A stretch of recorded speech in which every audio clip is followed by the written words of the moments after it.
Lasanao I Madagasikara, oh Jesosy hoazinao ny tanindrazanay, oh Jesosy lasanao I Madagasikara. Fiadanane fifoazam-panatanteraka laharana fahafolotsika izy zao mitambatra daholo le voalohany hatramin'ny fahafolo mahasoa be zany.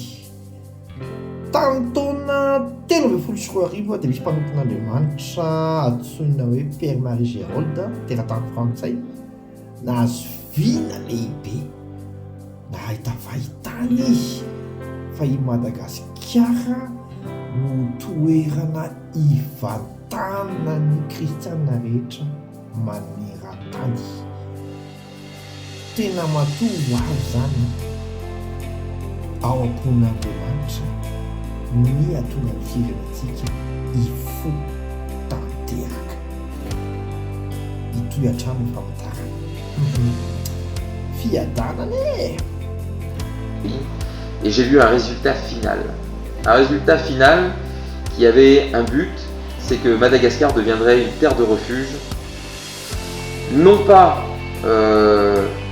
pour les Malgaches, que pour les Malgaches, mais pour le peuple chrétien du monde entier.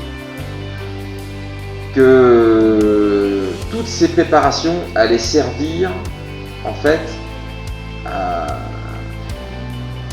la protection du peuple de Dieu, de Jésus, les chrétiens en règle générale, sans étiquette, sans titre.